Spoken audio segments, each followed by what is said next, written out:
లోక్ భవన్లో బీఆర్ఎస్ బృందం గవర్నర్ను కలిసి సింగరేణి కుంభకోణంపై వివరాలు అందజేసింది.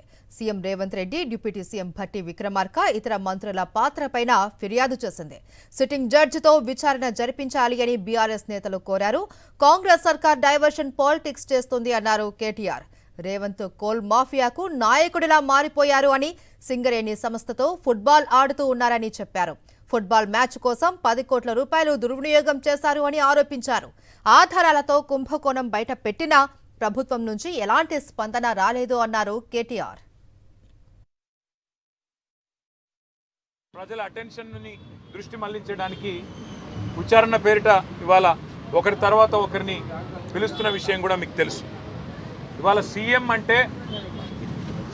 అంటే తెలంగాణలో చీఫ్ మినిస్టర్ కాదు, సీఎం అంటే కోల్ మాఫియాకి నాయకుడిగా ఇవాళ రాష్ట్ర ప్రజలు, ముఖ్యంగా సింగరేణి కార్మికులు భావించే పరిస్థితి వచ్చింది.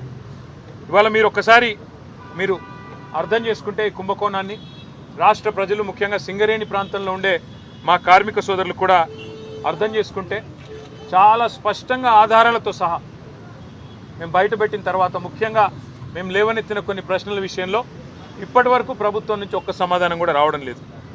ఇక ఇట్లాంటి ముఖ్యమైన గంభీరమైన సమస్య విషయంలో స్పందించాల్సిన ముఖ్యమంత్రి గారేమో అప్పుడప్పుడు ఫుట్బాల్ ఆడుతున్నాడు సింగరేణితో, లేదా ఇవాళ విదేశాల్లో తిరుగుతూ ఏదో పాఠాలు నేర్చుకుంటున్నా అంటూ పోజులు కొడతా ఉన్నాడు. కానీ నేను వారికి గుర్తు చేస్తూ ఉన్నా, ఏ వయసులో ముచ్చట ఆ వయసులో జరగాలి. చదువుకోవాల్సిన టైంలో చదువుకోక ఇప్పుడు చదువుకుంటానంటే ఏం వస్తుందో ఒకసారి వారు కూడా ఆలోచించుకోవాలి.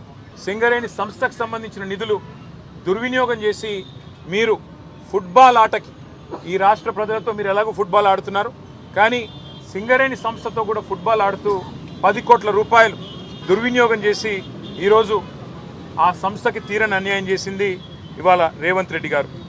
ఒక్క స్కామ్కి సంబంధించి ఇన్ని ఆధారాలు బయట పెడితే కూడా ఒక్క స్కామ్ సంబంధించి కూడా ఇప్పటివరకు పాలకుల వైపు నుంచి సమాధానం లేదు. మేము అడిగాం, స్పష్టంగా చెప్పాం, మళ్ళీ అడుగుతా ఉన్నాం.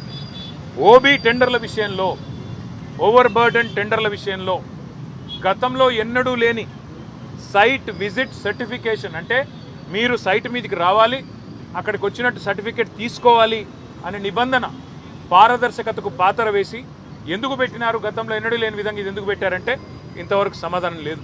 భారతదేశంలో ఎక్కడ ఏ కోల్ గనిలో లేని, ఏ బొగ్గు గనిలో లేని నిబంధన ఇక్కడనే ఎందుకు పెట్టినారు అంటే ఇంతవరకు సమాధానం రాదు.